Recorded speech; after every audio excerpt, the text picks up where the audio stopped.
Marcos capítulo 8, verso 22 a 26, alguns versículos apenas. A palavra do Senhor diz assim: então chegaram a Betsaida e lhe trouxeram um cego, rogando-lhe que o tocasse. Trouxeram o cego a Jesus, e esse cego pediu ao Senhor Jesus para que ele o tocasse. A Bíblia continua dizendo: Jesus, tomando o cego pela mão, levou-o para fora da aldeia e, aplicando-lhe saliva aos olhos e impondo-lhes as mãos, Jesus pergunta para ele: vês alguma coisa? Verso 24: este, o cego, recobrando a vista, respondeu: vejo homens, porque como árvores os vejo andando. Então, novamente, diga assim, novamente. Então, novamente, lhe pôs as mãos nos olhos, e ele, passando a ver claramente, ficou restabelecido, e tudo distinguia de modo perfeito. E mandou Jesus embora para casa, recomendando-lhe: não entres na aldeia. Pai, a tua palavra, ela já é abençoada e poderosa para discernir os propósitos e pensamentos do nosso coração. Nós nos expomos à tua palavra essa noite. Em nome de Jesus, opera. Nós que estamos aqui hoje, essa palavra é para nós. Vieram aqueles que precisam receber essa palavra. Por isso agora, em nome de Jesus, nós repreendemos todo cansaço, toda dispersão, todo impedimento, tudo aquilo que possa atrapalhar o Espírito Santo falar conosco nessa hora. Nós abrimos o nosso coração, a nossa mente. Fala conosco em nome de Jesus. Quantos dizem amém? Fala para o seu vizinho aí, se você pode, mesmo com a máscara, diga assim: você está no lugar certo, na hora certa, com as pessoas certas. Diga assim: Deus vai falar com você agora. Aleluia. Irmãos, há apenas um milagre em toda a Bíblia que Jesus teve que operar em duas etapas, que Jesus teve que fazer duas vezes.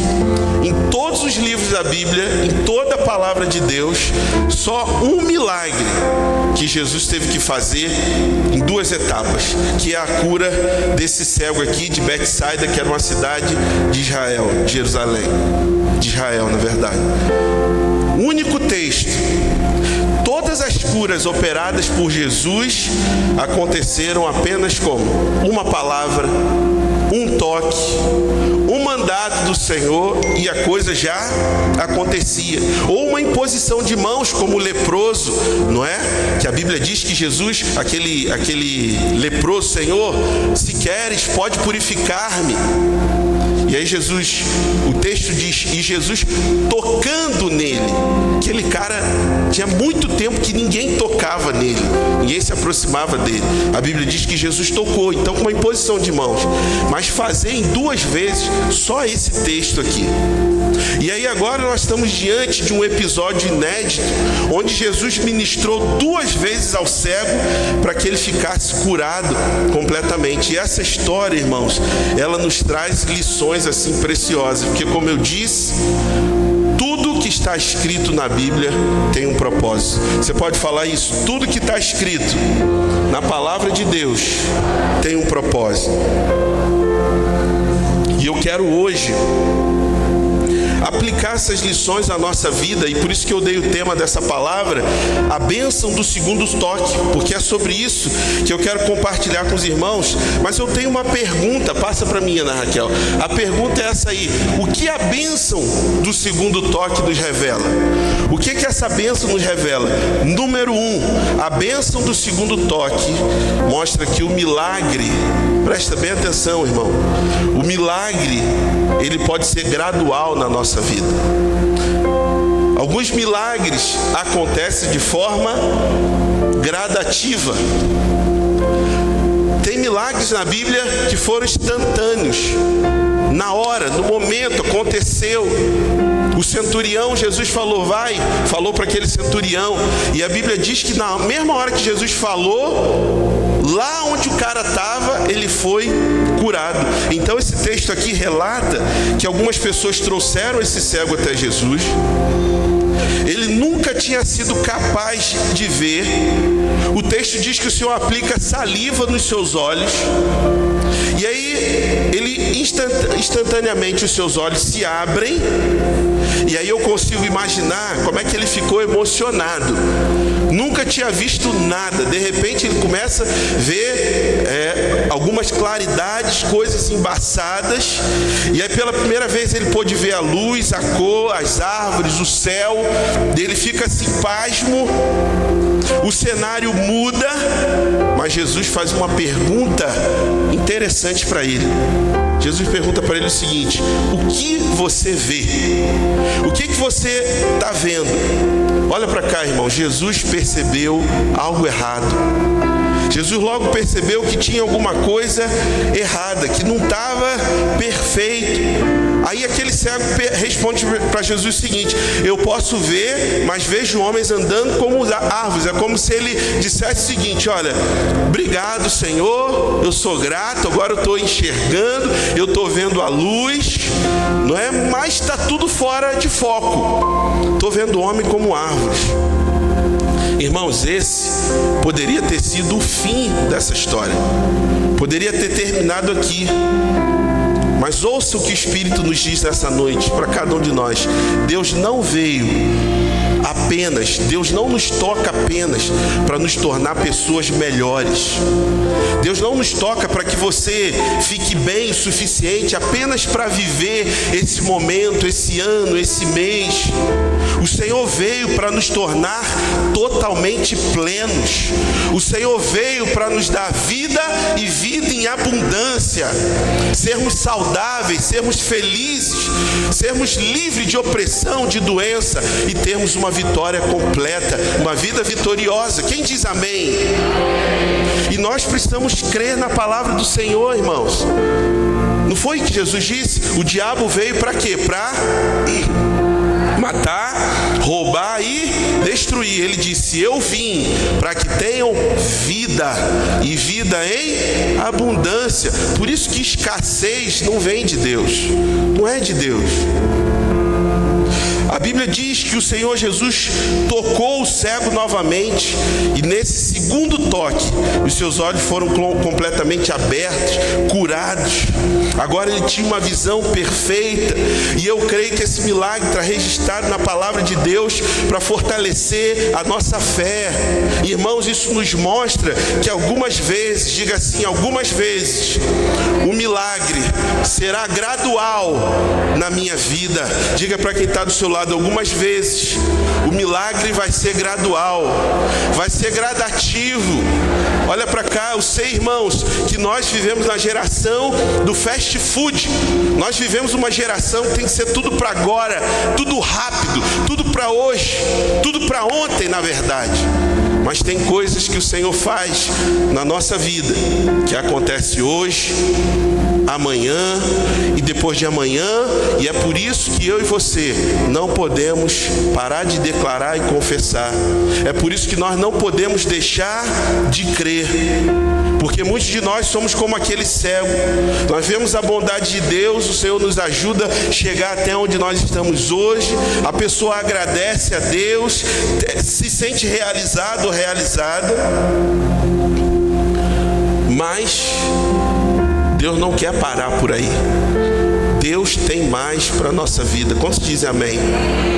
Irmãos, isso não é palavra de efeito, isso não é autoajuda, isso é a palavra do Senhor. Deus tem mais para a gente. 2021, com toda a previsão, com tudo que estão falando aí, não vai ser igual 2020. Esse vai ser um ano do sobrenatural. pode enfatizar a Covid, aumentou, ok, é para isso que o milagre vai se manifestar. Nós veremos muitos milagres. Cadê a Ivalene? Estou vendo a Ivalene lá atrás. A pastora compartilhou o testemunho, a bênção, né? Por isso que eu digo, irmãos, né, a gente tem que contar as bênçãos. O Gil está aí também? Ah, está ali na porta, aleluia. Né, esse casal, aí amém. Né? Depois você vai dar o testemunho completo. Mas ela, irmão, no dia 30 e 31 nós tivemos aqui o culto de milagres. A Ivalene foi curada, né, de um fugiu a palavra? É o que? Um tumor? Um cisto, né? Um cisto. E olha que a pastora Márcia, você lembra que ela foi na sua direção, você não falou nada, e ela ministrou sobre isso. A Ivalene foi fazer o exame, saiu o exame lá, o médico olhou e não tem nada aqui, minha filha. Completamente curada. Depois vocês vão ouvir o testemunho. Nesse ano, 2021, pandemia, todo mundo dizendo, vai crescer, mas nós veremos milagres do Senhor. Diga para quem está do seu lado, nós veremos milagres. Irmãos, mesmo que ainda você já tenha alcançado algumas coisas na sua vida, seja o emprego, né? O seu filho está bem, as coisas estão fluindo, mesmo, olha para cá, mesmo que tudo esteja acontecendo, acredite na palavra de Deus, Deus tem mais para a sua vida. Esse cego, o primeiro toque, ele já estava vendo, ele podia ter ficado satisfeito, bem, mas Jesus falou, tem algo errado. Não, tem que fazer direito. E ele dá o segundo toque. E algumas pessoas são como esse cego, né? Talvez poderia ficar ou estar satisfeito só com o que já aconteceu. Evidente, irmãos, que nós devemos estar contentes com o que nós já temos recebido. Mas não devemos ficar satisfeitos até recebermos a plenitude da bênção. Diga assim, plenitude da bênção. O que é a plenitude da bênção? É o perfeito, entendeu? É o perfeito. É aquilo que, né, a pessoa chama, né, a cereja do bolo, está completo. Que você diz, meu Deus, eu não esperava. Deus vai nos surpreender, irmãos, esse ano. Deus vai nos surpreender, Deus vai te surpreender. A plenitude da bênção acontece quando? No segundo toque. Foi o próprio Senhor que percebeu que havia algo errado. E eu creio que Ele tem um segundo toque vindo na nossa direção. Quando diz amém? O segundo toque é quando você sai totalmente da dívida. É quando você fica livre do vício. Quando aquele laudo médico chega, né? E recebe como a irmã recebeu, ó, tá curado, tá curada. O segundo toque é quando toda a sua família se converte ao Senhor. Você tem orado pelo seu tio, sua tia, seu marido, sua esposa. O segundo toque é quando Deus abre portas que você nunca sonhou, nunca imaginou, e Deus te coloca diante dela e você diz, meu Deus, que coisa. Quantos creem, irmãos? Quando Ele nos surpreende com a sua graça, a sua bondade. Então nós temos que ser grato a Deus, sim, todo dia. Mas eu profetizo nessa noite, prepare-se para receber a bênção completa. Fala para quem está do seu lado, prepara para receber a bênção completa. Você acha que Deus já fez tudo, irmão? Nós estamos só no terceiro mês do ano. Só no terceiro mês do ano, né? A bênção, ela vai ser completa. Você não foi criado para alcançar metade do seu destino, 3/4 ou 90%, não. O que Deus começou na nossa vida, Ele vai completar, Ele vai fazer. E eu quero declarar hoje para um homem e uma mulher de fé aqui, eu quero declarar que o segundo toque está vindo sobre a sua vida, e quando esse segundo toque entrar em ação, você vai experimentar um favor que nunca provou na sua vida antes. As pessoas certas vão aparecer na sua frente, a porta certa vai aparecer, vai ser liberado, sabe, e quebrado toda a fortaleza, tudo que o inimigo resiste vai cair em nome de Jesus. Amém, irmão? Talvez o salário não vai chegar e tal, né? A crise financeira. Não, o segundo toque está vindo. E eu declaro que esse ano nós não vamos falir, nós vamos crescer mais ainda, prosperar, irmão. Então o que eu estou aqui para falar para você nessa noite? Para de declarar derrota sobre a sua vida. Falei na minha célula essa semana, né? E aí agora eu vou falar aqui para os irmãos. Esse ano, o nosso jejum do primeiro semestre vai ser em abril, ok? Vamos ter esse mês de março. Em abril nós vamos começar o nosso jejum. Mas não vai ser um jejum de abrir mão de alimento. Até porque as orientações médicas são o quê? Que nós precisamos estar com a imunidade forte. Então tome muita vitamina C, limão, né? Água de coco, toma fortificante e por aí vai, né? Própolis, etc. Né? Coma bem, moderado, é claro, né? Evidente, mas o nosso jejum não vai ser de alimento. Nosso jejum nós vamos fazer 21 dias sem nenhuma palavra negativa no nosso meio, nenhuma. Não vai dar, não pode. Eu vou pregar mensagem sobre isso. Não vai dar, eu não vou conseguir, não vai poder, nenhuma palavra de derrota negativa. 21 dias você vai ver que esse jejum vai ser mais power do que se abrir mão de comida. Tirar toda a palavra de derrota. Esse cego talvez ele tivesse um pouco confuso, porque ele não via perfeitamente. Podia estar embaraçado, né? As coisas embaçadas. Mas isso não é surpresa para Deus. Deixa eu falar uma coisa para os irmãos. Deus não é pego de surpresa. Tá me ouvindo, irmão? A pandemia do ano passado, tudo que está acontecendo, não pegou Deus de surpresa não, tá, irmãos? Deus não é pego de surpresa. A Bíblia diz que Ele está no controle de todas as coisas.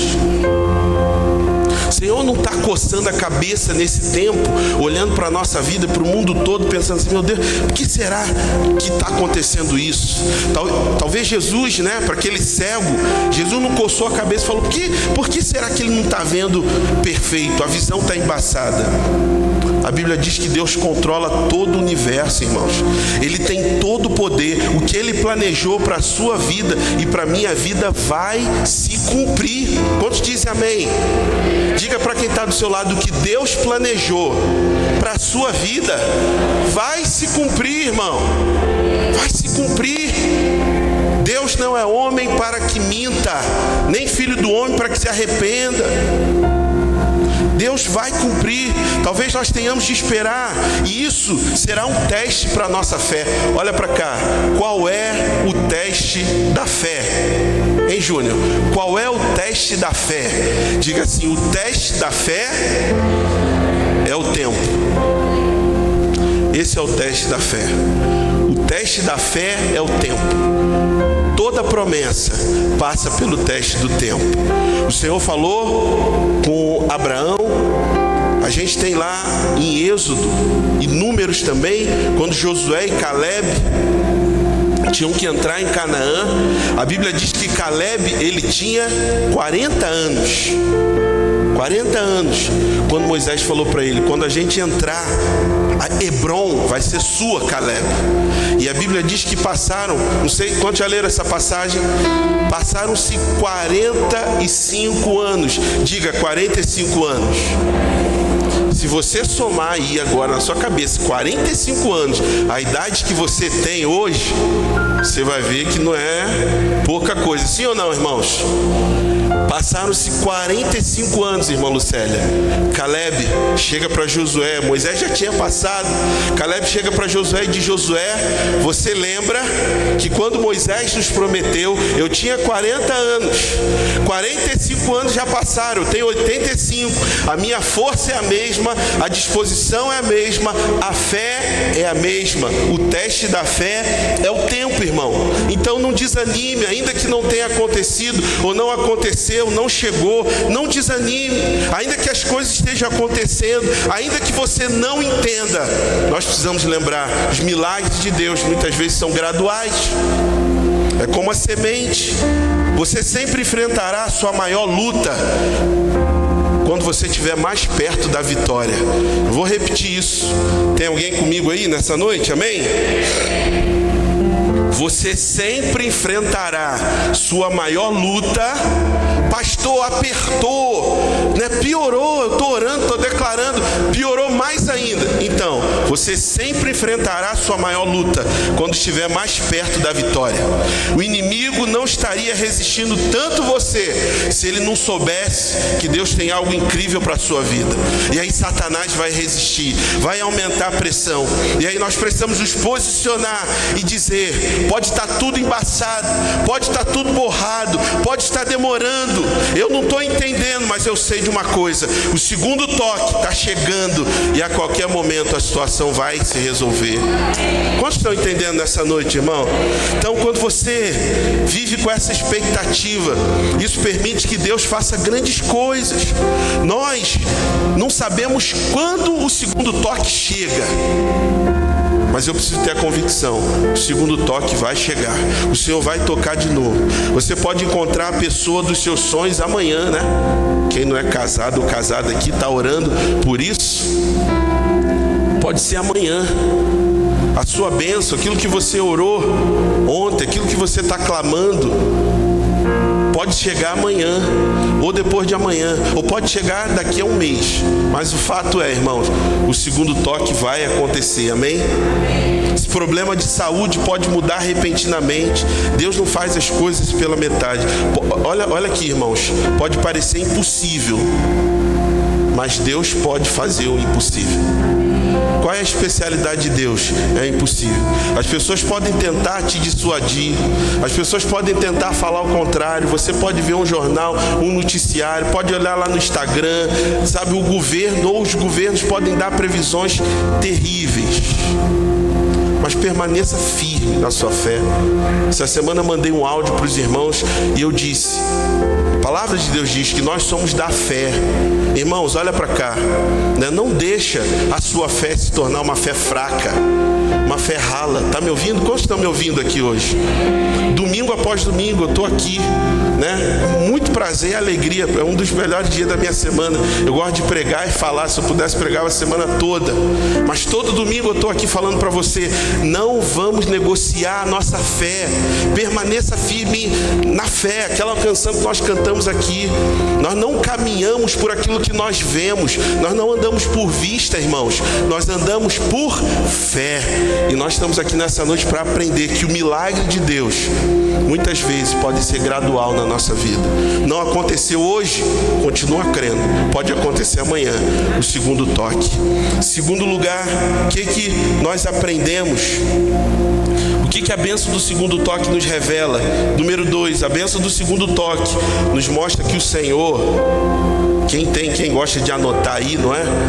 O Senhor não faz nada pela metade. Está me ouvindo?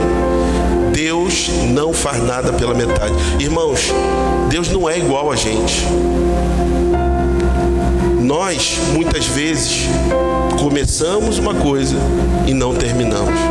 Talvez aqui nesse salão, né, temos várias pessoas que podem ter começado muitas coisas na vida, mas não terminou.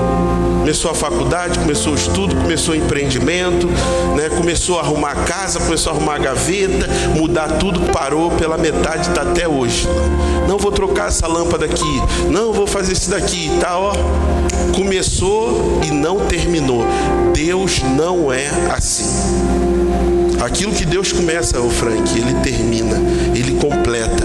Deus não faz nada pela metade. Alguém diga amém? Diga para o seu vizinho: Deus não faz nada pela metade.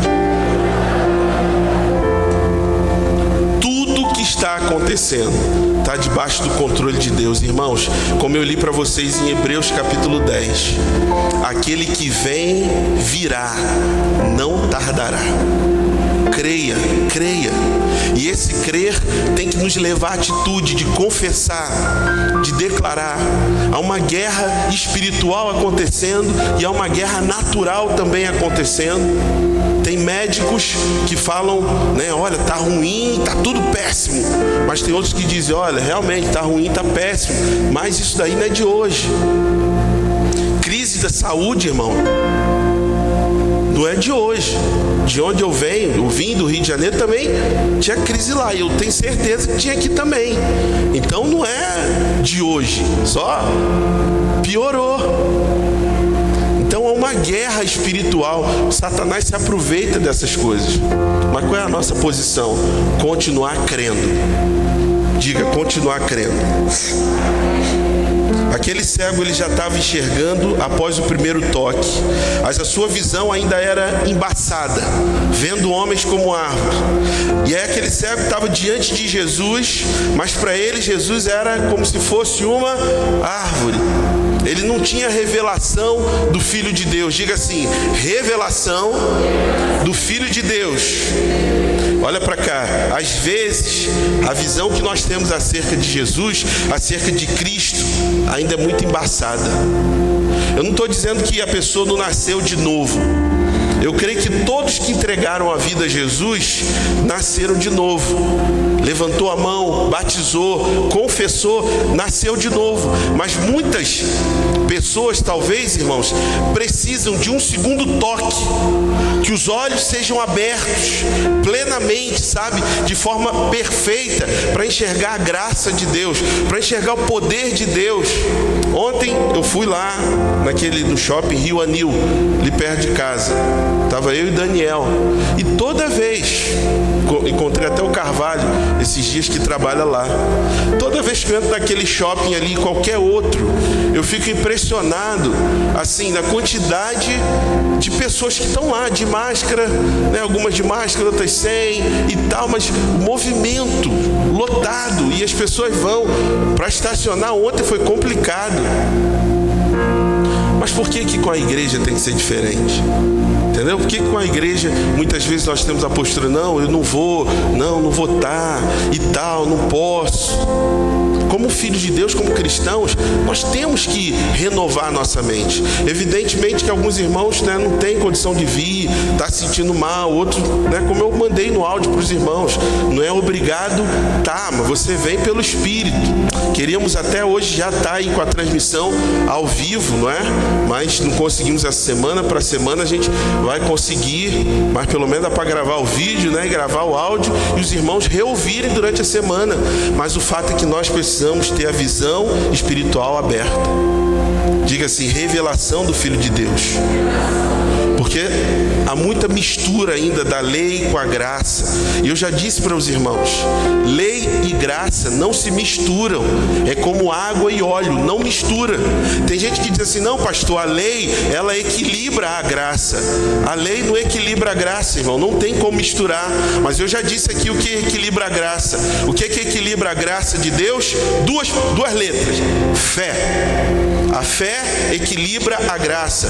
Nós fomos salvos pela graça mediante a fé.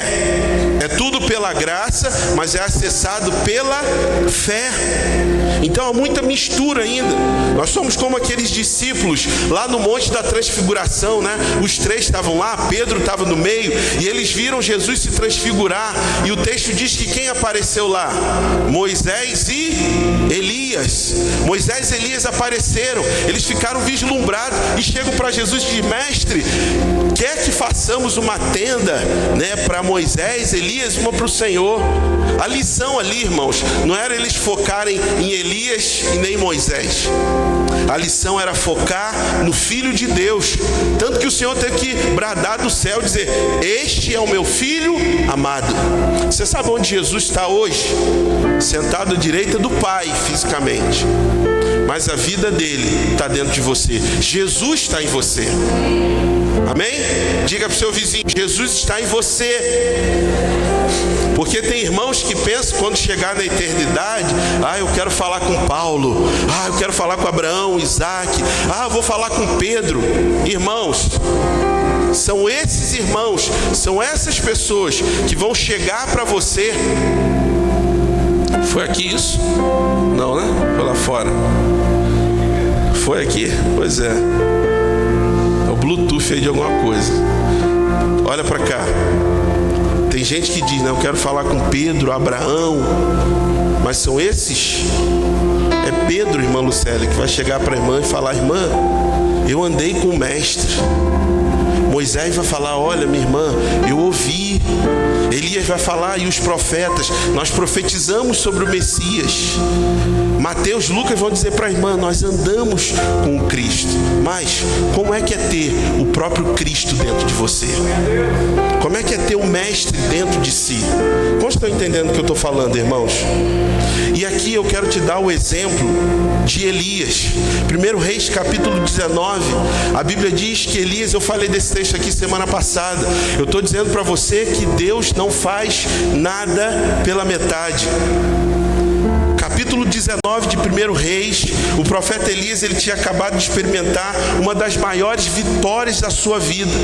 400 profetas de Baal, 450 profetas, de Baal, 400 de Jezabel, um total, de 850 homens que ele enfrentou. 450 profetas adoravam a Baal, que era um demônio. Elias faz um desafio. Quantos conhecem esse texto aqui? Amém? Elias faz o desafio e ele diz, vamos colocar lenha, vamos montar um altar, vamos estabelecer um altar, e o Deus que responder com fogo, esse vai ser o verdadeiro Deus. A Bíblia diz que Elias deixa primeiro, depois eu vou ler o texto, Elias deixa primeiro os profetas lá clamarem. Por volta do meio-dia se cortavam, não aconteceu nada. E a Bíblia diz que quando chegou a vez de Elias, ele orou e Deus enviou fogo do céu que consumiu o holocausto, a pedra, a lenha, a água. E aí mais tarde todos aqueles 450 profetas de Baal foram mortos, ok? E aquela foi uma grande vitória para Elias. Só que havia uma bruxa, aquela mulher chamada Jezabel, esposa de Acabe. Quando ela ouviu o que tinha acontecido com aqueles profetas dela, com os sacerdotes dela, ficou furiosa. E o que ela fez? Ela mandou um recado para Elias dizendo, amanhã, a essas horas, você será um homem morto. Quem conhece o texto, a Bíblia diz que Elias teve medo. Diga assim, Elias teve medo. É engraçado, irmãos, olha para cá, que Elias não teve medo dos 400 homens, os 850, ele não teve medo, mas ele morreu de medo. Elias teve medo da ameaça de uma mulher. Quando tem uma mulher furiosa atrás de você, os irmãos, os homens aqui, você sabe que precisa da ajuda de Deus mesmo, né? Amém, irmãos? Tem que orar, clamar. Lá em casa eu digo, sempre disse o seguinte para os meus filhos, olha, se a mamãe está bem, se a mãe está bem, está alegre, tudo flui. Tudo flui. Então, não deixa ela nervosa, não deixa ela furiosa, não é? Para o negócio continuar fluindo. Uma ameaça de uma mulher, Elias teve medo. A Bíblia diz que Elias correu para longe. Eu estou narrando o texto para vocês, depois eu vou chegar nessa parte aí do texto. A Bíblia diz que Elias correu para longe, se sentou debaixo de uma árvore, de um zimbro, diz o texto, e pediu para si a morte. Já que a Ana Raquel botou o texto aí, vamos lá. Acabe fez saber a Jezabel tudo quanto Elias havia feito e como matara todos os profetas à espada. Então Jezabel mandou um mensageiro a Elias a dizer: faça-nos deuses como lhe aprouver, se amanhã a estas horas não fizer eu com a tua vida, não fizer eu a tua vida como fizeste a cada um deles. Temendo, pois, Elias levantou-se e, para salvar sua vida, se foi e chegou a Berseba, que pertence a Judá, e ali deixou o seu moço. Ele mesmo, porém, se foi ao deserto, caminho de um dia, e veio e se assentou debaixo de um zimbro e pediu para si a morte e disse: basta. Em outras palavras, chega. Olha para cá, irmãos, quantos de nós estamos aqui hoje, nesse lugar, e você já disse para Deus: Senhor, chega, estou cansado, estou cansada, chega, para mim. Quantos talvez aqui já pediram para si a morte, irmãos? Eu vou falar para os irmãos, em 20 anos de ministério pastoral, eu nunca pedi a Deus a morte, e nem vou pedir, mas eu digo para vocês, em alguns momentos eu falei para Deus: Senhor, é difícil, basta, chorando.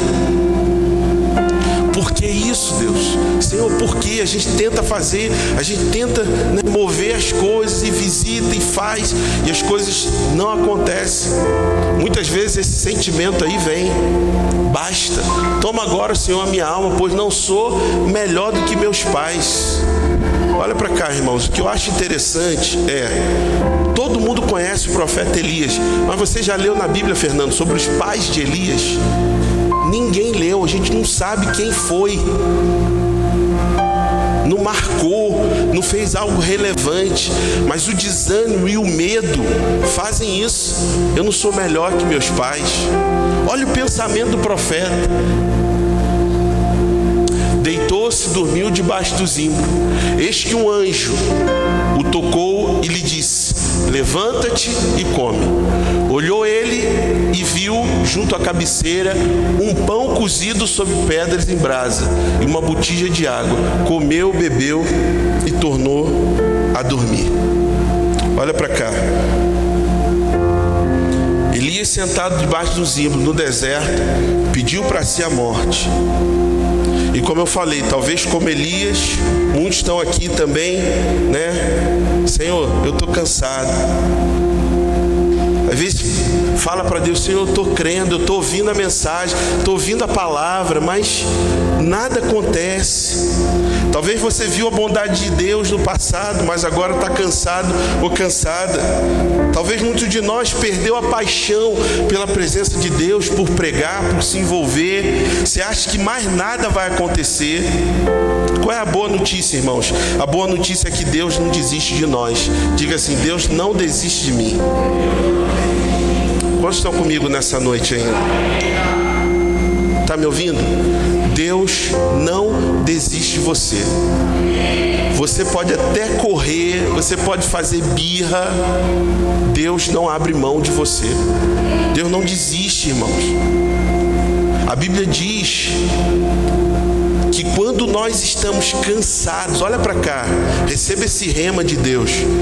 Quando você está cansado, desanimado ou desanimada, Deus não abre mão de você.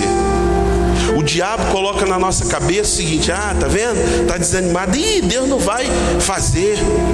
Olha para cá, irmão. Jesus, quando ele estava no caminho, no caminho lá para a cruz do Calvário, ele ficou tão cansado e fraco, você pode ler isso na Bíblia, que ele caiu. Ele estava carregando a cruz pesada, estava cansado, apanhou muito. A Bíblia diz que ele caiu, não aguentou mais o peso da cruz. O que Deus fez? Deus enviou um homem chamado Simão, Simão, para ajudar Jesus a carregar a cruz. Deixa eu te falar uma coisa, irmão, dessa noite, que você tem ouvido espiritual para ouvir. Quando Elias teve fome, Deus mandou um corvo para sustentar Elias. Quando Elias precisou de comida, de coisas materiais, Deus mandou a viúva para sustentar. Mas quando Elias desanimou, o próprio Deus apareceu para ele. Quando Elias desanimou, Deus veio. Quando você desanima, irmão, Deus vem. É o próprio Deus que vem. A Bíblia não diz que Deus virou para Elias e falou: vamos lá, Elias, levanta.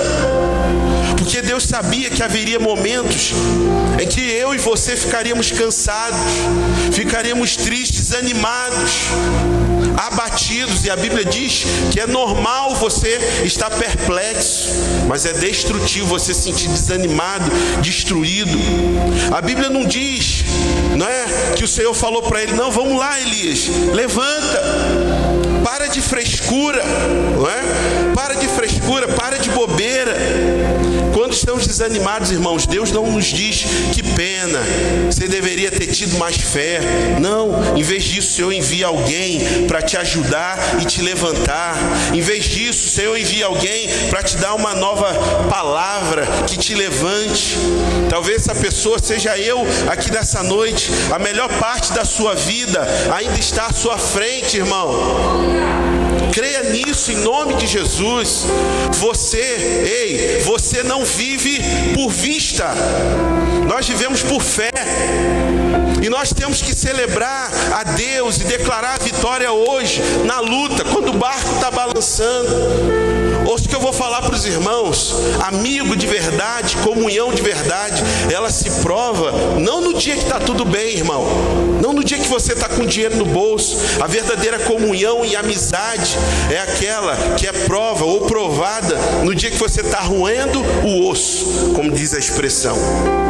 Se você tem alguém na sua vida que não te abandonou na hora mais escura, segura essa pessoa, agradeça, que é isso aí, é amigo de verdade. Como estou entendendo o que eu estou falando? Algumas pessoas pensam que para serem pessoas de fé, ela tem que ser um super cristão, um super homem, uma mulher maravilha espiritual, que não pode ter dúvida, desânimo. Irmãos, olha para cá. Eu sei que todos nós, inclusive pastor também, como eu te falei, nós temos desânimo. Nós temos momentos de que vem pensamento à nossa cabeça que não tem nada a ver.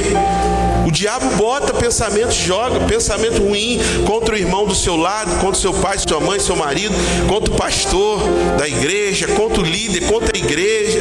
Fica desanimado, blasfema, reclama. Deus sabe disso. Para ser um crente de fé, não precisa ser super-homem. Qual é a verdade então? A verdade é que ninguém consegue ser forte o tempo todo. Diga assim: ninguém consegue ser forte o tempo todo. E Deus sabe disso. Deus sabe disso. E é por isso que nós estamos aqui nessa noite. Porque Deus não faz nada pela metade. Se ainda não chegou, se você está caminhando ainda, a bênção não veio, é porque Deus está trabalhando para ser algo extraordinário e perfeito. Perfeito. Ele nos tira do desânimo, Ele nos coloca o nosso pé sobre a rocha. E o tempo difícil vai passar, essa pandemia vai passar, irmãos. Esse tempo de crise vai passar, acredite. Deixa eu falar uma coisa para você: os dias difíceis, eles sempre passam, mas os vencedores permanecem. Eu quero ser aquele que permanece. Elias, ele estava deprimido, pediu para si a morte.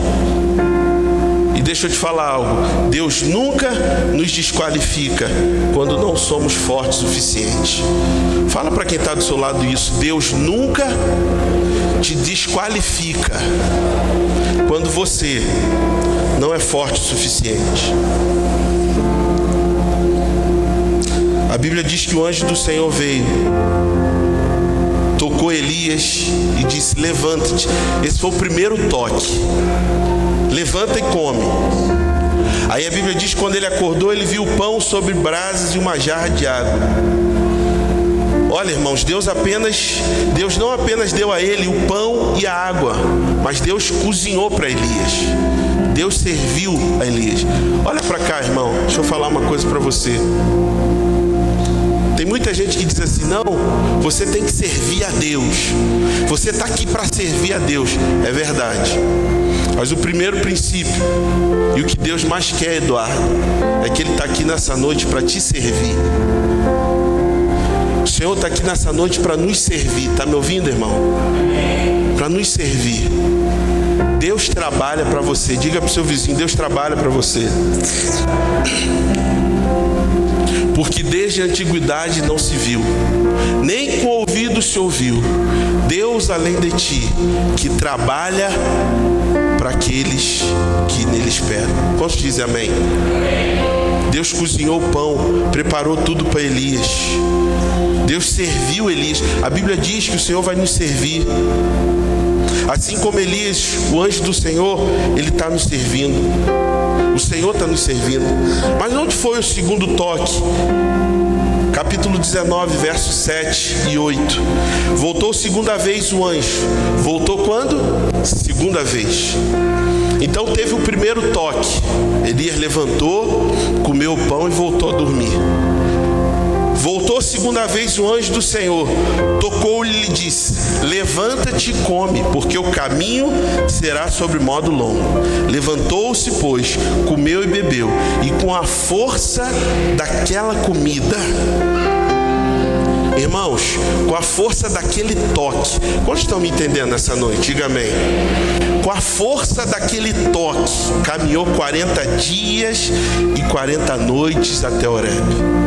A bênção do segundo toque nos ensina que Deus não faz nada pela metade. Nós já fomos tocados pela primeira vez, mas eu estou aqui nessa noite para dizer para você: Deus vai nos tocar uma segunda vez, que vai nos direcionar até o propósito completo, ser perfeito. Com a força daquela comida, caminhou 40 dias e 40 noites. Então não se acomode com o primeiro toque, irmão. Não se acomode onde você está. Não desista dos seus sonhos. Não desista da palavra de Deus. Creia que o segundo toque está vindo. E esse segundo toque vai lhe trazer uma unção tão poderosa como o segundo toque de Elias, que com a força daquela comida, ele caminhou 40 dias e 40 noites. Repita comigo: Deus não faz nada pela metade. Diga para o seu vizinho: Deus faz a obra completa. Não está completa ainda, irmão, é porque ainda não acabou. Não acabou. Terceiro e último lugar, o que a bênção do segundo toque nos ensina? A bênção do segundo toque é sempre algo sobrenatural. Diga assim: sobrenatural. É sempre algo sobrenatural. Foi muita humildade do Senhor perguntar para o cego. A oração surtiu efeito, né? Deu certo. Humildade do Senhor.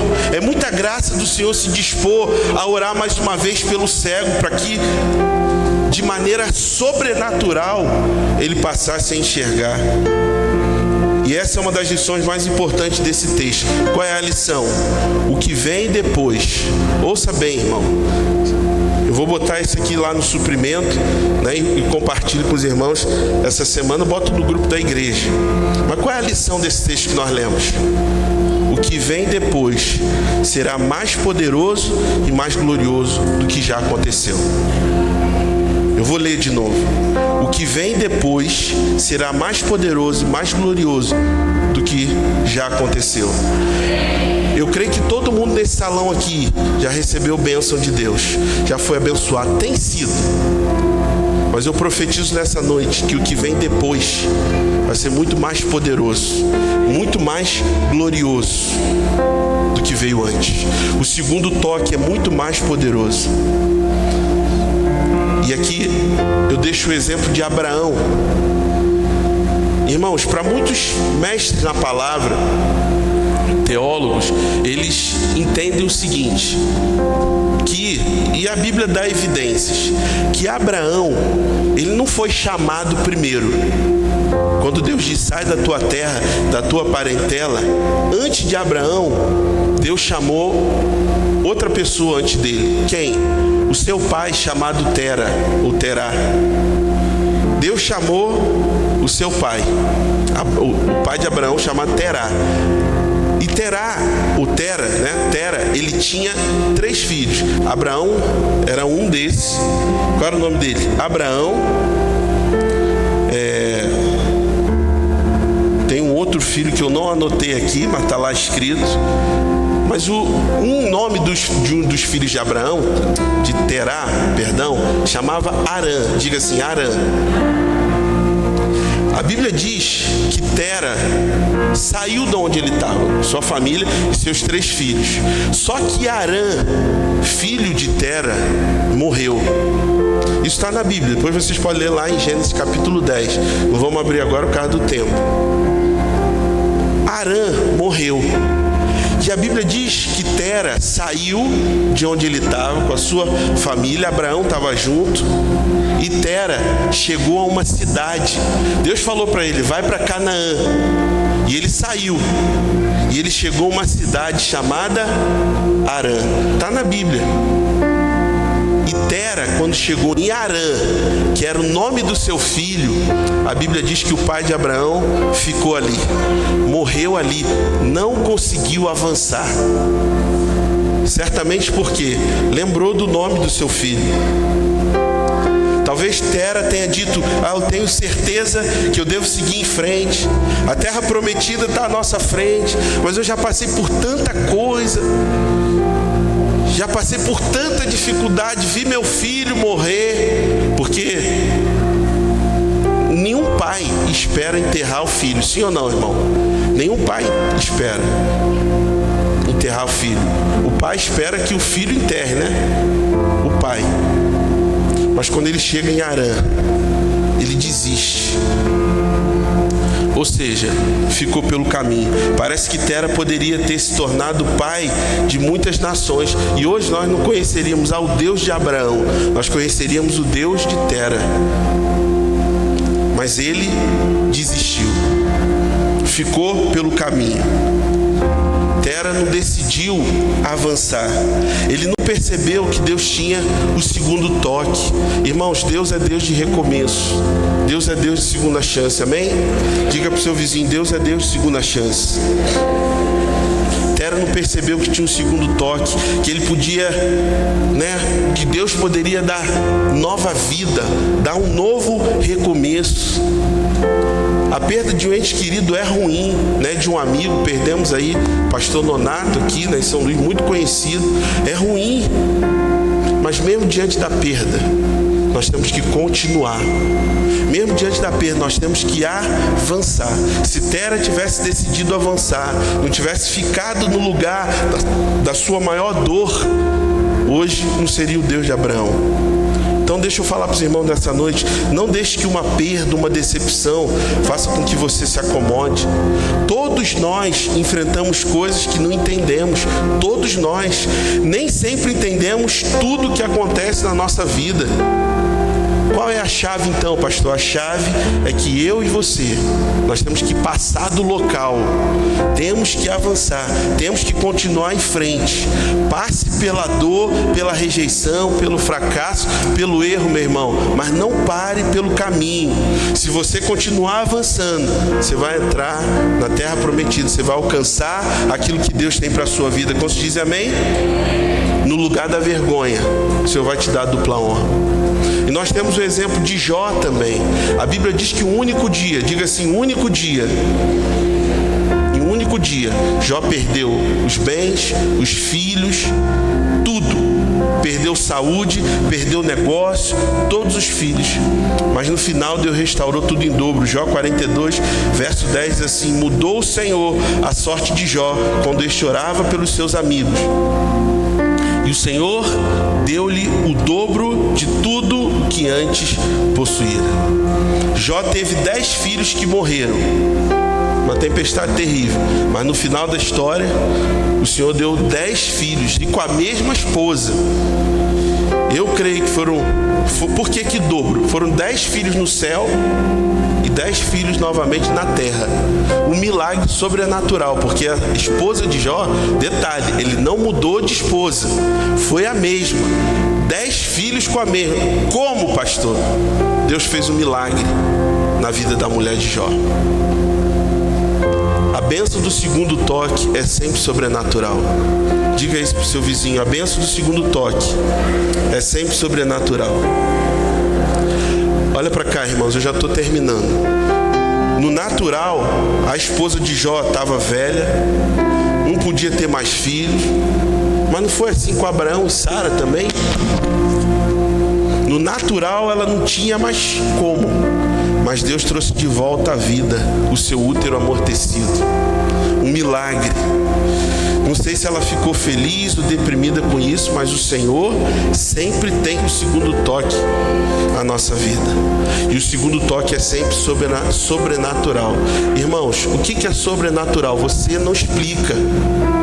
O natural você explica, mas o sobrenatural você não explica. O inimigo não pode impedir o plano de Deus para a nossa vida. Posso dizer amém? Tem alguém aí ainda?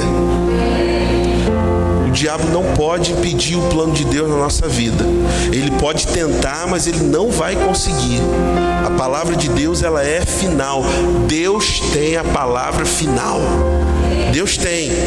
Você pode ter algo que parece morto, mas prepare-se para o segundo toque. O segundo toque é sobrenatural. Deus vai reabrir o que foi fechado.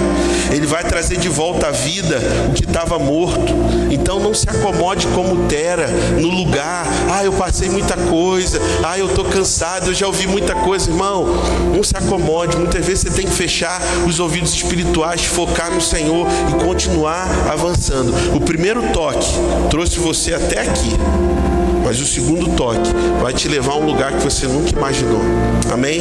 É tempo em que você e eu, nós veremos muito mais saúde, muito mais prosperidade, muito mais portas abertas. Irmãos, nós veremos essa igreja aqui grande, em nome de Jesus. Nós faremos 2 cultos aqui nesse lugar, acredite em mim. E quando você estiver participando dele, você vai lembrar desses dias aqui que você me ouvia falar: pastor, não tinha como. Deus já nos trouxe até aqui, irmãos. Deus já deu o primeiro toque. Quem lembra desse prédio aqui como era e como ele está hoje? Mas você pensa que é só isso? Não. Deus tem muito mais para a nossa vida. Amém?